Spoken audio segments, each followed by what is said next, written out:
వైద్యం గురించి. ఇదే కరక్కాయ. కరక్కాయ కన్నతల్లి అని ఎందుకంటారు అంటే కరక్కాయలో ఉండే అద్భుతమైన ఔషధ గుణాల గురించి. కాబట్టి దీనికి సంబంధించి కొన్ని విలువైన విషయాలు మనం తెలుసుకోబోతున్నాం. చూడండి, త్రిఫలాలు అనే మాట మీరు వినే ఉంటారు. కరక్కాయ, తానికాయ, ఉసిరికాయలు త్రిఫలాలు అంటారు. 3 అంటే 3. వీటిలలో మీరు గమనించారా, కరక్కాయది మొదటి స్థానం. కరక్కాయ, తానికాయ, ఉసిరికాయ 3 కూడా త్రిఫలాలు. వీటిలో కరక్కాయ ముఖ్యమైనది.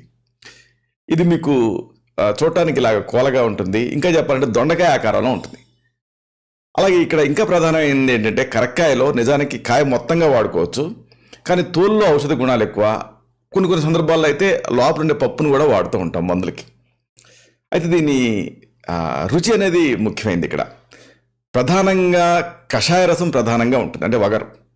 ఇక ఇతర అనురసాలు ఉంటాయి. అంటే దీంట్లో ప్రత్యేకత ఏంటంటే ఒక లవణ రసం తప్ప అన్నీ ఉంటాయి. కాబట్టి అన్ని రకాల సమస్యల్ని తగ్గిస్తుందని అర్థం.